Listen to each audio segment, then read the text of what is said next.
नमस्कार दोस्तों, मैं दिल टूटा आशिक जंगलों में घूम रहा हूँ। सोच रहा हूँ कि क्या करूँ। दिल मेरा टूट चुका है और जिसने तोड़ा है उसकी शादी है। उसकी शादी में वैसे जाने का मेरा मन तो बहुत ज़्यादा है, लेकिन मैं जाना नहीं चाहता क्योंकि मैं उसे देख नहीं पाऊँगा। लेकिन मैं फिर भी सोच रहा हूँ कि मैं जाऊँगा ज़रूर, क्योंकि उसका बाप एक मालदार पार्टी है, तो शादी में खाने में वैरायटी तो काफ़ी ज़्यादा ही होंगी। सच बताऊं तो दोस्तों, मेरा मन तो कर रहा है कि उसकी शादी में जाके उसकी शादी तहस नहस कर दूं, लेकिन जब वो लोग डंडे मारेंगे तो सूझ जाएगा, तो अब बहुत ज़्यादा दर्द भी होगा। इसलिए प्लान को कैंसिल करने पे ही ज़्यादा मैं समझदारी महसूस करता हूं। दोस्तों, कितना प्यार किया मैंने उससे, कितने वादे किए हमने एक दूसरे से, सारे झूठे निकले। आशिकों का राजा हूँ मैं, मुझे आशिकी मत सिखाओ। तेरी रग रग जानता हूँ मैं, तो कितनी अच्छी, कितनी भोली और कितनी सच्ची है, ये मुझे किसी और से जानने की ज़रूरत नहीं है। डायलॉग्स तो बहुत सारे लिख के रखे हैं मैंने, लेकिन मारने का मौका ही नहीं मिल रहा। चिट्ठी मैंने उसकी सहेली के थ्रू भिजवाई थी, लेकिन उसकी सहेली इतनी हरामखोर कि उसने बीच में ही फाड़ दी और उस तक पहुंचाई ही नहीं। बताओ। एक और लिखा है, राहगीर कई आए होंगे तेरी जिंदगी में, लेकिन मैं पहली बार आया हूँ।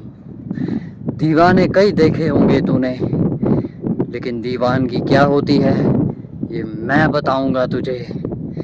मिल तो सही, मिलती ही नहीं। आंखें काली, होठ गुलाबी, गोरा चेहरा, लंबी जुल्फें। चेहरा तेरा याद रखने लायक नहीं, लेकिन भूलने की मुझे आदत नहीं। दोस्तों, आशिक मैं ज़रूर हूँ और मेरा दिल भी दुखा है, लेकिन दारू वारू मैं पीता नहीं हूँ। इसलिए कल शाम से 10-12 चाय निपटा चुका हूँ और इस वजह से अब मुझे एसिडिटी फील हो रही है थोड़ी बहुत।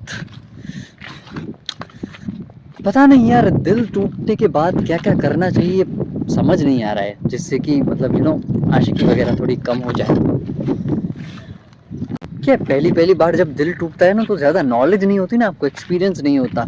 हालांकि कौन ही दूसरी बार इस कुएं में कूदेगा भाई।